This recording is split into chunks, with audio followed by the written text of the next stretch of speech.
जय।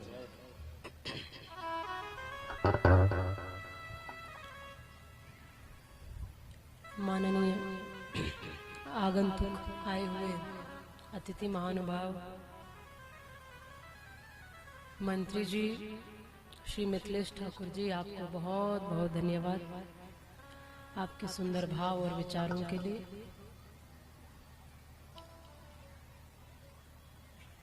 श्री ठाकुर की कथा में आना ठाकुर जी की मर्जी से ही हो सकता है। इसके लिए लोग प्लान बनाए बहुत देर से, बहुत दिनों से, ऐसा नहीं, अनायास गोविंद कृपा कर देते हैं। और इसमें एक घड़ी भी आ जाना अपने लिए कल्याण का मार्ग चुन लेना है। इसलिए आप सब भी यहाँ जो बैठे हैं, उपस्थित है ना, ये मत समझना कि हम यहाँ केवल अपना समय बिता रहे हैं। जो भी यहाँ बैठे हैं, जो भी विराजे हैं, वो ये समझें कि हम अपने समय को सार्थक कर रहे हैं, हम अपने जीवन को धन्य कर रहे हैं। समय तो यूं ही बीता ही जा रहा है, समय तो निकला ही जा रहा है।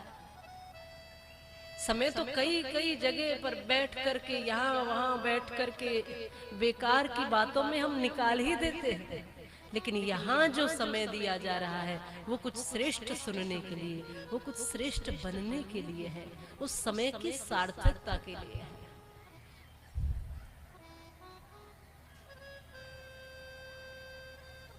भगवान श्री गोविंद ने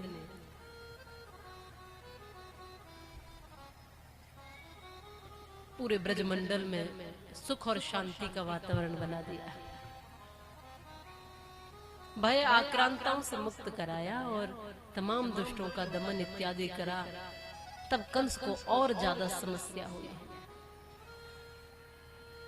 यहाँ भगवान की लीलाएं चल रही है, लेकिन वहां कृष्ण, जहां कृष्ण एक तरफ महाराज जैसी पावन लीलाओं का दर्शन करा के सब ब्रज को धन्य कर रहे हैं, वहीं दूसरी ओर कंस जैसा क्रूर व्यक्ति, अहंकारी व्यक्ति, दुखी और व्यथित और अहंकार में भरा हुआ।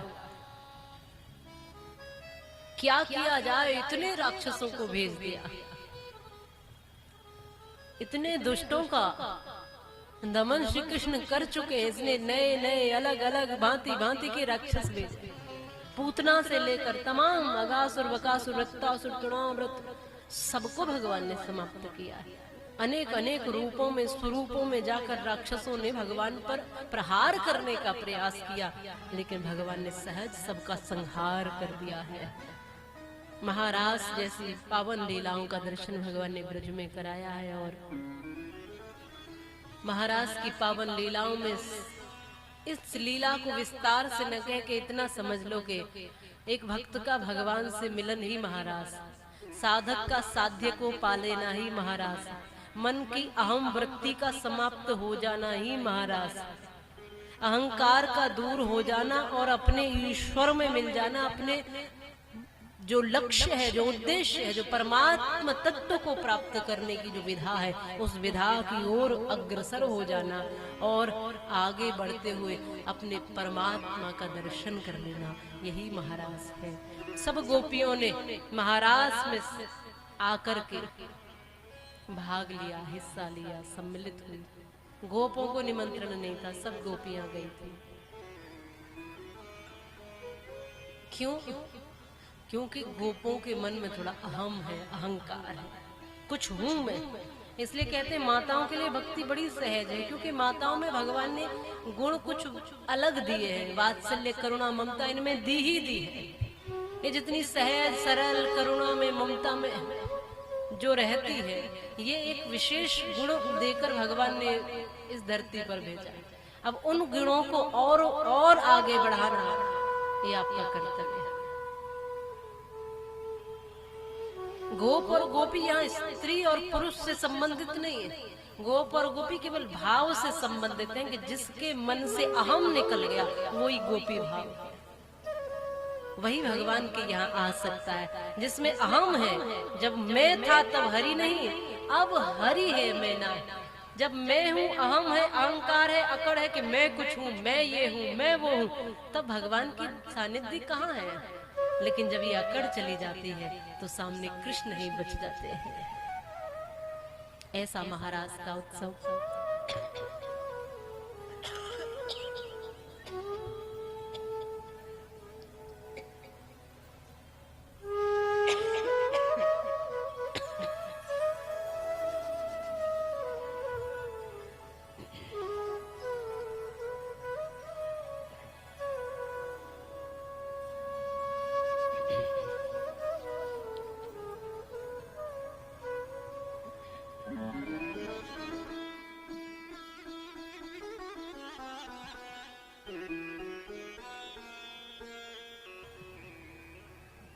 ऐसा परम उत्सव यहाँ हुआ ब्रज में। इसके उपरांत अब भगवान की धर्म पथ के लिए यात्रा प्रारंभ हो रही है।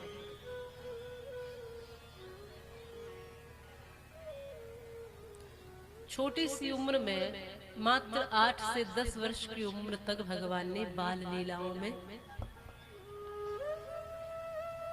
इन लीलाओं का दर्शन कराया है सब ब्रजवासियों को। और उसके बाद भगवान की एक और यात्रा प्रारंभ हुई है, जिसे धर्म यात्रा कहते हैं। जहां कंस दुखी और व्यथित है, डरा हुआ है, भयभीत है, जितने राक्षस भेजे सब मारे जाते हैं, कोई वापस ही नहीं आता है। अब क्या किया जाए? अब राक्षसों को भेजना तो मूर्खता है। जब ऐसे बलवान राक्षस मार दिए, लौट कर नहीं आए, तो अब क्या किया जाए? कृष्ण बलराम को कैसे मारा जाए? कंस ने सोचा कि उनको यहाँ बुलाकर मारा जाए। इसलिए उसके लिए एक विश्वास पात्र जो है व्यक्ति चाहिए। वो कौन है? अक्रूर। अक्रूर जी को चुना। अक्रूर इधर नंद बाबा के भी भरोसे के पात्र है और इधर कंस के भी। ऐसा व्यक्ति चुना कि जो कृष्ण को लेने जाए तो वहां से लेके आ सके और मेरा भरोसे पात्र भी हो सके। तो अक्रूर चुने। अक्रूर नंद भवन में पहुंचे हैं। वहां जाकर अक्रूर जी ने कहा कि महाराज कंस बहुत बड़ा यज्ञ करा रहे हैं, धनुष यज्ञ होना है, धनुष यज्ञ होना है। आप सभी ग्वाल बाल को बुलाया है, नंद बाबा आपको निमंत्रण दिया है और विशेष कृष्ण और बलराम को भी बुलाया है। जब ऐसा सुना कि क्यों बुलाया है ऐसे क्रूर राजा ने मेरे बालकों को, नंद बाबा कुछ चिंतन करने लगे। तब तक यशोदा मैया बोल उठी, मेरा कन्हैया नहीं जाएगा। अक्रूर जी कहते हैं कि राजा का निमंत्रण है, कैसे ठुकराओगे? राजा ने निमंत्रण दिया है और कृष्ण बलराम को विशेष कहा है, जाना तो पड़ेगा ही। वो राजा है। मैया यशोदा कहती है वो राजा होंगे, लेकिन मैं माँ हूँ, मेरा मेरे पुत्र पर ज्यादा अधिकार है, इसलिए मैं ये कहती हूँ कि मेरा कृष्ण कहीं नहीं जाएगा। जब यशोदा मैया ने कहा मेरा कृष्ण नहीं जाएगा, अक्रूर जी समझाते हैं जाना पड़ेगा, क्योंकि निमंत्रण ही नहीं है, महाराज का आदेश भी है, कृष्ण बलराम को लेकर आना है।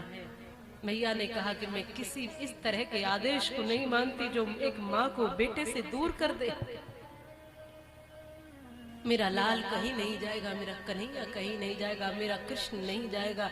जब बार बार मैया मेरा कृष्ण मेरा कृष्ण मेरा कृष्ण कहने लगी, तब यहाँ पर आज अक्रूर जी को कहना पड़ा है कि जैसे तुम मेरा कृष्ण मेरा पुत्र कहती हो, ये तुम्हारा पुत्र नहीं, ये तो देवकी का पुत्र है। बस ये शब्द सुने कि देवकी का पुत्र है, आज यशोदा मैया की आंखों से अश्रु बहने लगे। कन्हैया को गोद में बिठा लिया, पूछती है माँ यशोदा, लाला तू मेरा पुत्र नहीं है। ये अक्रूर कहते हैं कि तू मेरा नहीं है। ये अक्रूर कहते हैं कि तू मेरा पुत्र नहीं है। मैंने तुझे जन्म नहीं दिया है, तू मेरा पुत्र नहीं है। ये अक्रूर कहते हैं, क्या कन्हैया तू मेरा पुत्र नहीं है। आज श्री कृष्ण कहते हैं, माँ मुझे ये तो नहीं पता कि मुझे जन्म किसने दिया, पर मैं ये जानता हूँ जब भूख लगती थी तो गलियों में माखन का कटोरा लिए तू ही पीछे पीछे दौड़ती थी। जब चोट लगती थी तो तू ही आंसू बहाती थी। जब भूल करता था तू ही सांटी दिखाती थी, तू ही लाड़ करती थी, तू ही लोरियां सुनाती थी। माँ ये नहीं पता कि मुझे जन्म किसने दिया है, पर मैं ये जानता हूँ कि मुझे जीवन तूने दिया है। तू ही मेरी माँ है, तू ही मेरी माँ रहेगी, तू ही मेरी मैया है। तो अब मैया पूछती है कि क्या तू मुझे छोड़ के तो नहीं जाएगा ना। भगवान कहते हैं, नहीं मैया, मैं तुझे छोड़कर कहाँ जाऊंगा। मैया समझ गई है, जानती तो है कि यदि ये गया तो फिर नहीं लौटेगा। रात भर माँ जागती रही, सब सो गए हैं, लाला को भी सुला दिया, लेकिन मैया नहीं सोई है। रात भर रोती रही, जागती रही। सुबह हुआ तो मेरा कहीं कन्हैया मुझसे दूर ना हो जाए, कहीं चला न जाए। रात भर सोई नहीं है माँ यशोदा, रोती रही है। कन्हैया को, लाला को, श्री ठाकुर को अपने सीने से लगाए चिपकाए हुए माँ रोती रही है। मेरा लाला, मेरा कृष्ण, मेरा कन्हैया। जब थोड़ी देर के लिए गाय चराने चले जाते थे तो मैया चौखट पे बैठ के बाट देखती थी, कब आएगा मेरा लाला। इतनी देर नहीं रह सकती। माँ सोचती यदि ये चला गया और वहां देवकी के प्रेम में रह गया तो मैं कहां से अपना पुत्र लूंगी। और बिना श्याम सुंदर के तो मैया यशोदा ने कल्पना ही नहीं की अपने जीवन की। सब कुछ समर्पित कर दिया है अपने पुत्र में।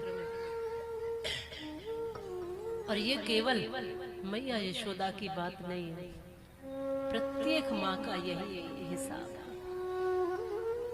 प्रत्येक माँ होती ही ऐसी है। हर एक माँ अपने संतान के लिए जीवन देना जानती है। हर एक माँ अपनी संतान के लिए अपने आप को लुटा देती है, अपने आप को समाप्त कर देती है। हर एक माँ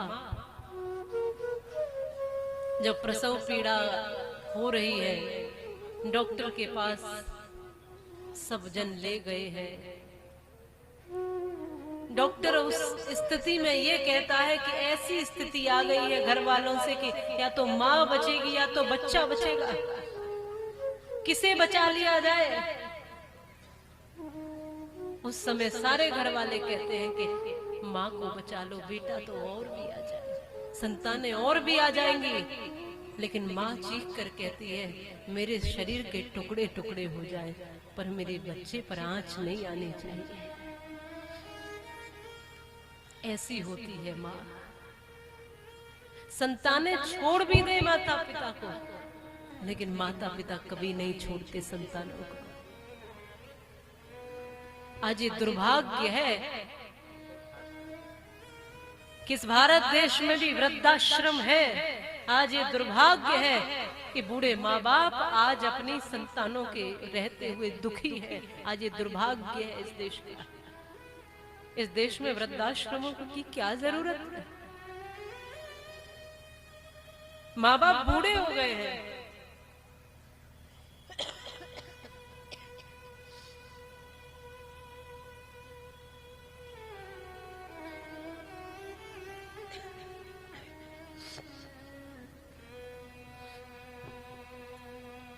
अब कमा के नहीं लाते, धन नहीं है अब इनके पास, पैसे नहीं है अब इनके पास, कमा के भी नहीं लाते हैं। अब क्या जरूरत है हमको इनकी। पहुंचा दो वृद्धाश्रम, वृद्धाश्रमों में रहेंगे। मैं जाकर देखती हूँ वृद्धाश्रमों में, पूछती हूँ उन माता पिता से, क्या तुम्हारे बच्चे नहीं है? वो कहते हैं बड़े बड़े पदों पर हैं देवी जी, एक एक नहीं 4-4 बच्चे हैं। बड़े बड़े पदों पर हैं, बड़े बड़े धनवान हैं, कई कई घर मकान हैं उनके, लेकिन हम बूढ़े माँ बाप के लिए उनके पास जगह नहीं है। कैसी तरक्की कर रहे हो आप, जो आपके घर में अपने माता पिता के लिए जगह नहीं है? कौन सी तरक्की है ये? क्या चाहते हो पाना और क्या पालोगे? कौन सी खुशी पालोगे बूढ़े माँ बाप को रुलाकर आंसू से? या तो वृद्धाश्रम में भेज देते हो, घर में भी रखते हो तो कोई आदर नहीं, कोई सम्मान नहीं। क्या इस दिन के लिए उस माँ ने 9 महीने कोख में रखा था, तमाम पीड़ाएं सहनी कही थी, रात रात भर जगी थी, तुम्हारे मल मूत्र साफ करते हुए उसने पूरा जीवन आप पर आहूत कर दिया। इसके लिए माता पिता संतान को जन्म देते हैं। बोलो,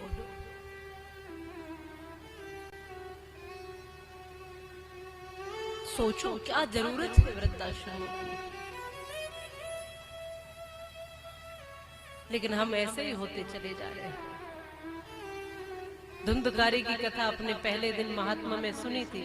एक धुंधकारी था उस समय, आज देखती हूँ कई घरों में धुंधकारी मिल जाते हैं। बेटा, आप कहते हो कि नहीं धन कमा के लाते, ये किस काम के हैं बूढ़े माँ बाप? अरे पेड़ कितना भी पुराना हो जाए, फल नहीं देगा तो छांव तो देगा ही देगा। माँ बाप कितने भी बूढ़े हो जाएं, यदि धन नहीं कमा कर देंगे पर आशीर्वाद तो देंगे ही देंगे, आशीर्वाद तो देंगे। और उससे बड़ा धन कुछ नहीं होता। तुम्हारे नोटों की, तुम्हारे कागजों की कोई कीमत नहीं है उनके आशीर्वाद के आगे।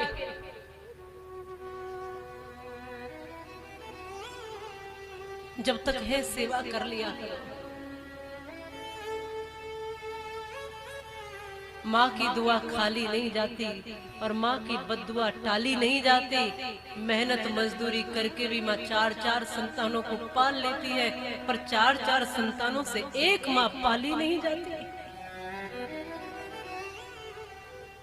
एक माँ मुझे आकर कह रही थी कि बेटा बहू के साथ चला गया, इकलौता बेटा है, वहीं रहता है, आता नहीं। आता तो छोड़ दो, फोन पर बात भी नहीं करता। कितने दिन हो गए उसकी आवाज सुने बिना, कितने दिन से उसकी आवाज नहीं सुनी। जिस माँ ने अपनी वाणी देकर तुम्हें बड़ा किया है, तुतली तुतली भाषा में तुम्हें बोलना सिखाया है, उस माँ से बात करने में तुम्हें शर्म आती है? उस माँ से बात करने के लिए, उस पिता से बात करने के लिए तुम्हारे पास समय नहीं? जिसने अपने फटे कपड़े नहीं देखे लेकिन तुम्हें सूट बूट दिया, जिसने अपनी सुविधा नहीं देखी पर तुम्हें शिक्षा दी, तुम्हें सब कुछ दिया, उसके लिए तुम्हारे पास समय नहीं है। कैसी होती है माँ, ये सोच लेना। एक बेटा प्रेमिका के चक्कर में पड़ गया, कहता है मैं तुझे खुश करने के लिए कुछ भी कर सकता हूँ। वो कहती है अपनी माँ का दिल निकाल के ले आओगे? ये कहता है ले आऊंगा, तू खुश हो जाएगी। उसने कहा हो जाऊंगी। ये रात्रि में शराब पी करके गया, आधी रात पे पहुंचा, चाकू लेकर, छुरी लेकर।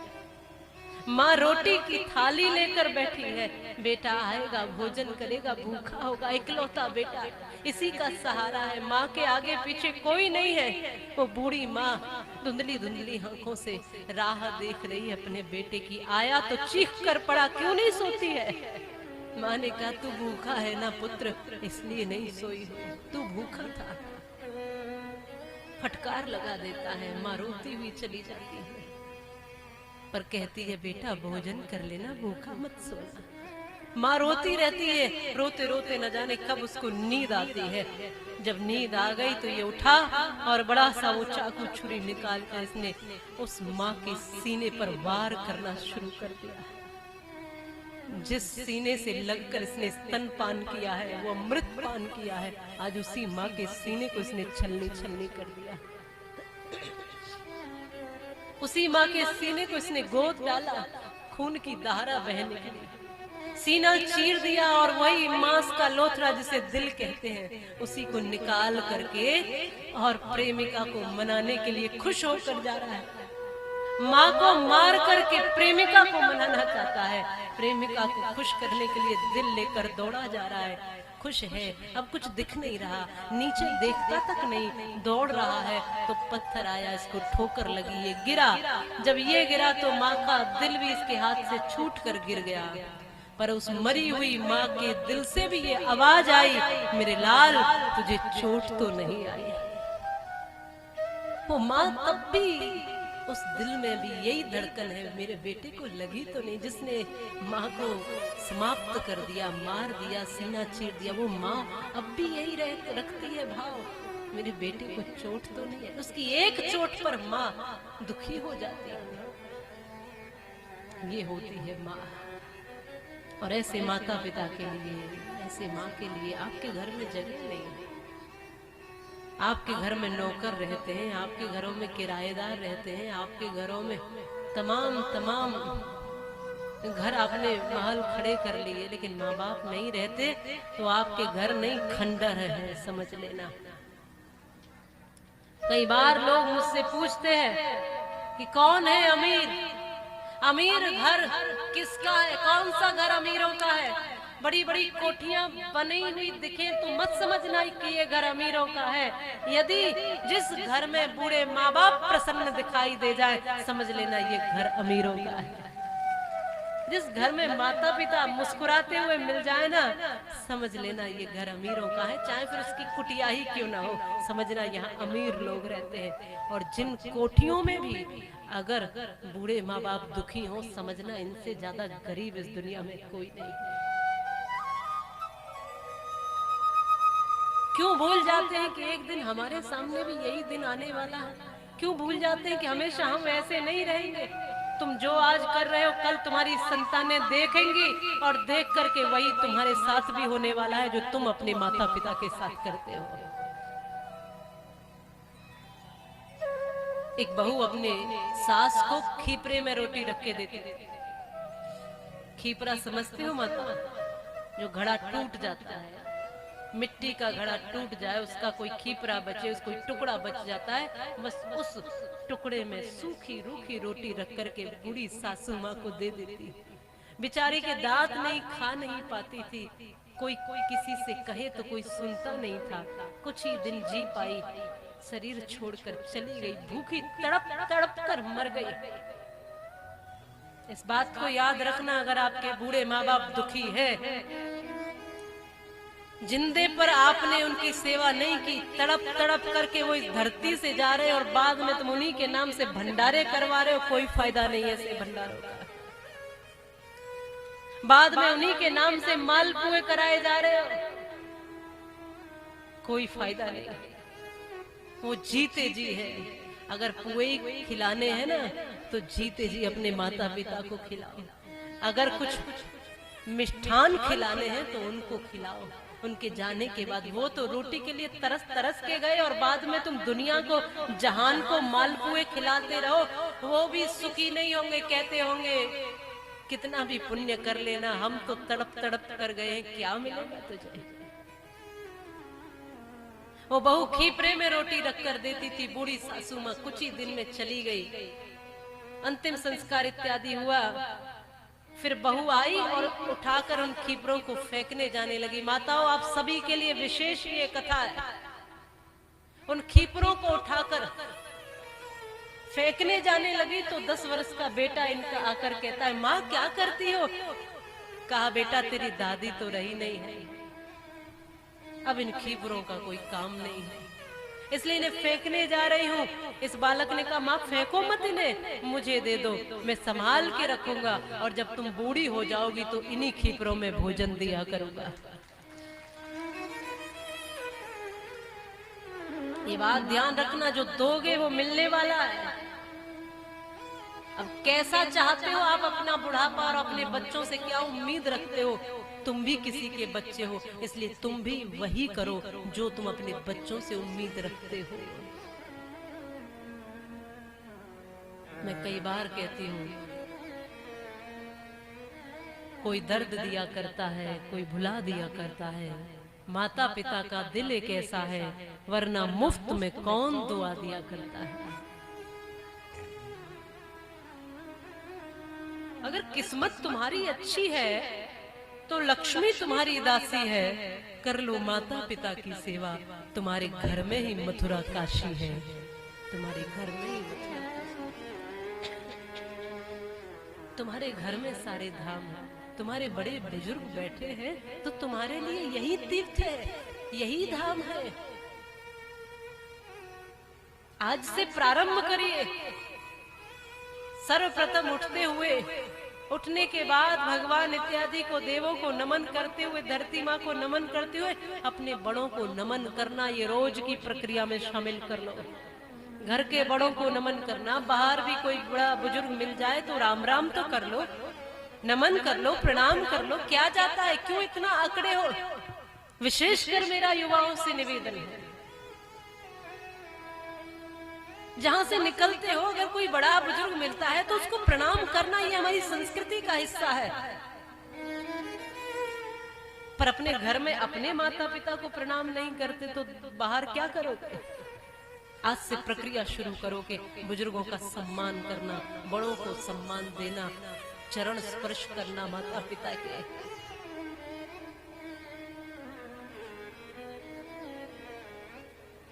घर की माताओं पर बड़ी जिम्मेदारी होती है। आप कई बार कहते हो ना कि बच्चे को लेकर आते हो कि पैर छुओ, देवी जी आए हैं, पैर छुओ। बच्चा भागता है 4 कोस दूर। आप स्वयं रोज पैर छुओ ना बड़ों के। बच्चे से कहते हो कि पैर छुओ, पैर छुओ, तुम खुद छूते हो कि नहीं? पहले ये तो सोचो। जब रोज आप पैर छुओगे तो बच्चों को कहने की जरूरत नहीं पड़ेगी। बच्चे वो करते हैं जो आप करते हो, बच्चे वो नहीं करते जो आप कहते हो। कहने से नहीं सीखते, आपके करने से सीखते हैं। तो आप जैसा जैसा करते हो आपके बच्चे वैसा वैसा करने लग जाते हैं। माताओं से निवेदन है, अपने अपने घर परिवार को स्वर्ग बनाओ, घर को स्वच्छ रखो, घर को सुंदर रखो। अपने घर परिवार में बड़ों का, बुजुर्गों का, अतिथियों का, संतों का सम्मान रखो। अपने बालकों में संस्कार बनाकर रखो, अपने घर को मंदिर बनाकर रखो। ये आपकी जिम्मेदारी है। कोई आपके घर में प्रवेश करे तो लगे कि मंदिर में आ गया है। इस तरह का वहां का वातावरण बनाकर रखो। ये छोटी बातें हैं, लेकिन जीवन में धारण कर ली तो बहुत बड़ी बन जाती है। पहले हम देखते थे किसी के घर कोई अतिथि आ जाए तो एक एक बूढ़ी माता 10-10 लोगों को भोजन करा देती थी आराम से। 10 भी आ जाए, 20 भी आ जाए, अकेली माता बिना भोजन कराए बेचती नहीं थी। आज पानी पिलाना मुश्किल हो जाता है लोगों को, पानी पिलाना मुश्किल हो जाता है।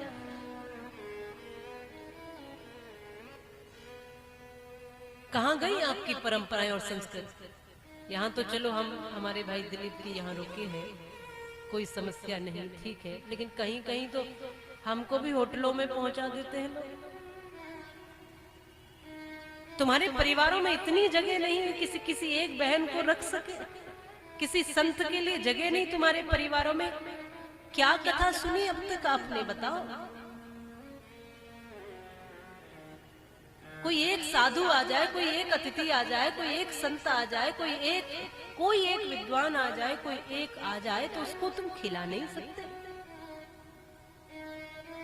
माताएं कहती है हम पर हमारे लिए ही नहीं बनता, आपके लिए कहां बना दे। वही स्थिति हो गई है आज।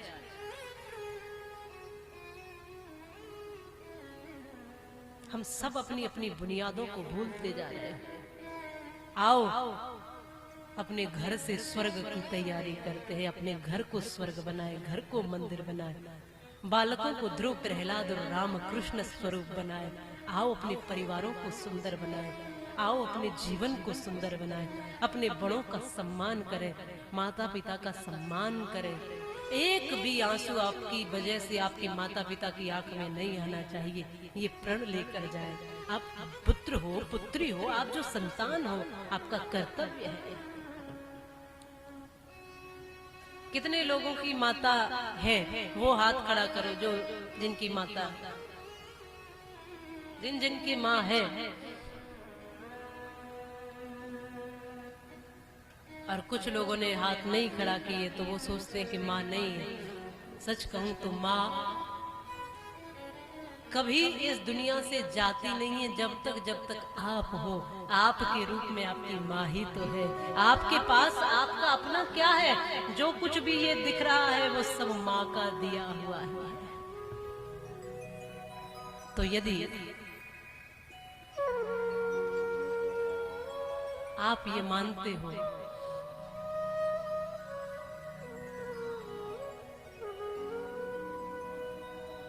कि हमारे जीवन में भक्ति आनी चाहिए और श्रेष्ठता आनी चाहिए, तो सर्वप्रथम अपनी माता के चरणों में, पिता के चरणों में प्रणाम करते हुए इस माथे को झुकाना और कभी उनकी आंखों में आंसू मत आने देना, कभी उनको कष्ट न हो आपके कारण। ये कोशिश करना, ये प्रयास करना। घर घर में भगवान नहीं आ सकता है, नहीं वो अवतरित हो सकता, इसलिए उसने माँ को हर घर में भेज दिया है। माँ परमात्मा भगवान का ही स्वरूप है इस धरती पर। माँ के आंचल ने युगों युगों से भगवानों को पाला है। माँ के चरणों में जन्नत है, गिरजाघर और शिवाला है। हिमगिर जैसी ऊंचाई है, सागर जैसी गहराई है, और दुनिया में जितनी खुशियां हैं माँ के आंचल से आई है। माँ कबीरा की साखी जैसी, माँ तुलसी की चौपाई है, मीराबाई की पदावली, खुशरो की अमर रुबाई है। माँ आंगन की तुलसी जैसी पावन बरगद की छाया है। माँ वेद ऋचाओं की गरिमा, माँ महाकाव्य की काया है। माँ मान सरोवर गीता है, माँ मान सरोवर गंगा है। माँ गौमुख की ऊंचाई है, माँ परिवारों का संगम है, माँ रिश्तों की गहराई है। माँ हंसती है तो धरती का जर्रा जर्रा मुस्काता है। देखो तो दूर क्षितिज अंबर धरती को शीश झुकाता है। माँ सरस्वती, लक्ष्मी, दुर्गा, अनुसुईया, मरियम, सीता है। माँ पावनता में रामचरित मानस है, भगवत गीता है। हे माँ तेरी हर बात मुझे वरदान से बढ़कर लगती है। सच है तेरी सूरत मुझको भगवान से बढ़कर लगती है। माँ इस धरती पर भगवान का ही स्वरूप है, ऐसा समझ लेना। और मुझे नहीं लगता कि कोई एक भी व्यक्ति ऐसा यहाँ होगा जो बिना माँ के सीधा आसमान से टपका है। कोई हो तो वो हाथ खड़ा कर सकता है। सभी माँ से ही पैदा हुए हैं। तो आज मेरे साथ मिलकर थोड़ा बचपन में चलते हैं। जो पीछे छूट गया है उस समय में थोड़ा चलते हैं, महसूस करते हैं कि माँ ने कितने उपकार हम पर किए, क्या क्या किया है हम, कितनी कितनी गलतियां नादानियां करते थे, फिर भी माँ मुस्कुरा के सब संभाल देती थी। आओ अपने माँ के द्वारा जो किए उपकार है थोड़ा सा याद करो, जो भी है। अरे बुजुर्ग भी हो गए हो तो क्या फर्क पड़ता है, माँ तो सभी की है ना, स्मरण तो कर ही सकते हो। जब तक माता पिता रहते हैं ना तब तक व्यक्ति को लगता है कि मैं बालक हूँ, लेकिन जिस पल माता पिता चले जाते हैं तब लगता है कि मैं बड़ा हो गया। माता पिता की सानिध्य में हम बच्चे ही बने रहते हैं, चाहे उम्र कितनी भी हो जाए। इसलिए आओ आज अपनी माँ की छवि को निहारो, जो दुनिया में सबसे सुंदर है। माँ से सुंदर इस दुनिया में कुछ नहीं होता है, माँ से अच्छा इस दुनिया में कुछ नहीं होता।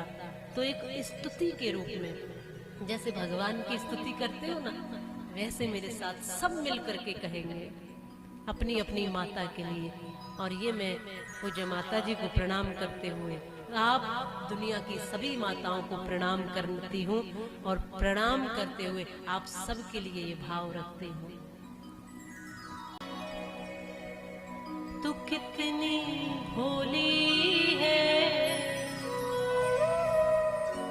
प्यारी प्यारी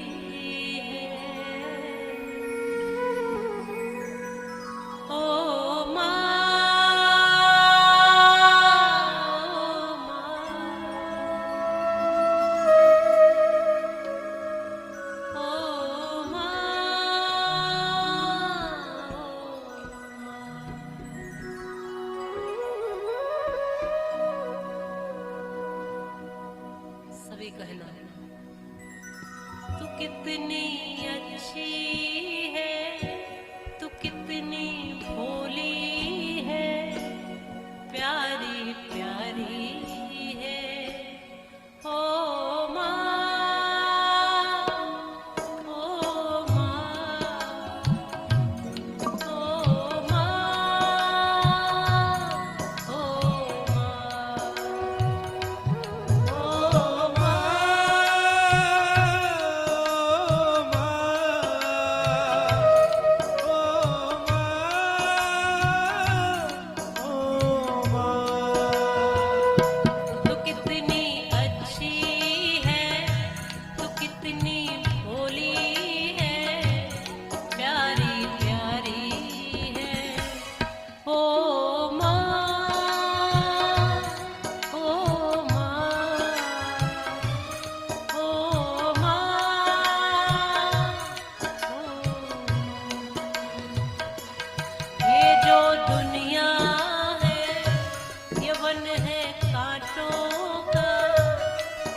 कि जब मैंने आंख खोली थी,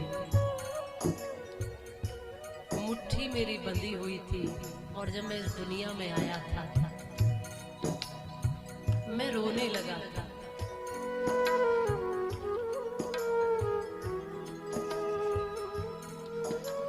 खूब रोया था, हर व्यक्ति रोया था। वो कुछ ढूंढता था। क्या ढूंढता था? किसे ढूंढता था वो बच्चा? बोलो, क्या भगवान को ढूंढता था? क्या किसी संत को ढूंढता था? किसे ढूंढता था? माँ को ढूंढता था। वो रोता था, सब चुप कराते थे, चुप नहीं होता था। लेकिन जो माँ अपने हाथ में उस बच्चे को लेके अपने हृदय से लगाती है, उस बालक को लगता है कि मुझे सब कुछ मिल गया, सारी दुनिया मिल गई, सब कुछ मिल गया, सब कुछ मिल गया, कुछ बचा ही नहीं बाकी, सारा संसार मिल गया, सारी संपत्ति मिल गई। ये उस समय का भाव था। लेकिन जब बड़े होते चले गए, थोड़े थोड़े थोड़े थोड़े बड़े हुए, अब भाव बदलता चला गया। थोड़े से बड़े हुए थे, छोटे से थे, बाल अवस्था में थे, सब कहते थे माँ मेरी है, माँ मेरी है, माँ मेरी है। आपस में झगड़ते थे, बहन भाई झगड़ रहे, भाई भाई झगड़ रहे। माँ के पास सोना है, माँ के साथ रहना है, माँ के साथ खाना है, माँ के हाथ से खाना है, माँ मेरी है, माँ मेरी है, माँ मेरी है। सब झगड़ते थे। लेकिन थोड़े बड़े हुए, कमाने लगे, तब कहने लगे माँ तेरी है, माँ तेरी है, माँ तेरी है। छोटे थे, झगड़ते थे आपस में, भाई बहन कहते थे माँ मेरी है, तेरी नहीं, माँ मेरी है। लेकिन बड़े होकर कहते क्या? माँ तेरी है। अब माँ से मतलब नहीं है। क्यों इतने इतने निष्ठुर हो जाते हैं, क्यों इतने कटु हो जाते हैं, क्यों ऐसे हो जाते हैं?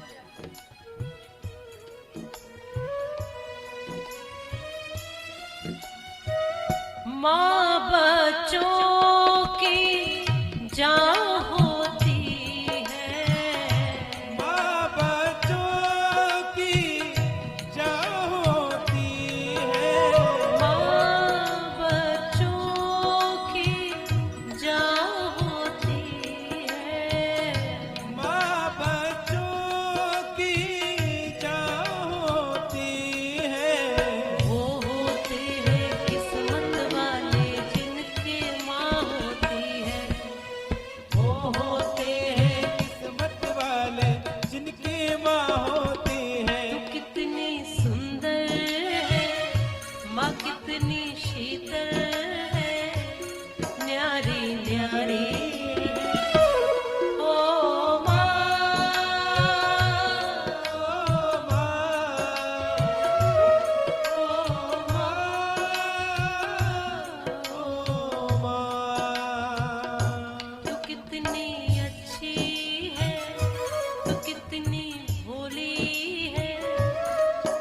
सभी कहे अपनी अपनी माँ को स्मरण करके, तू कितनी अच्छी है, तू कितनी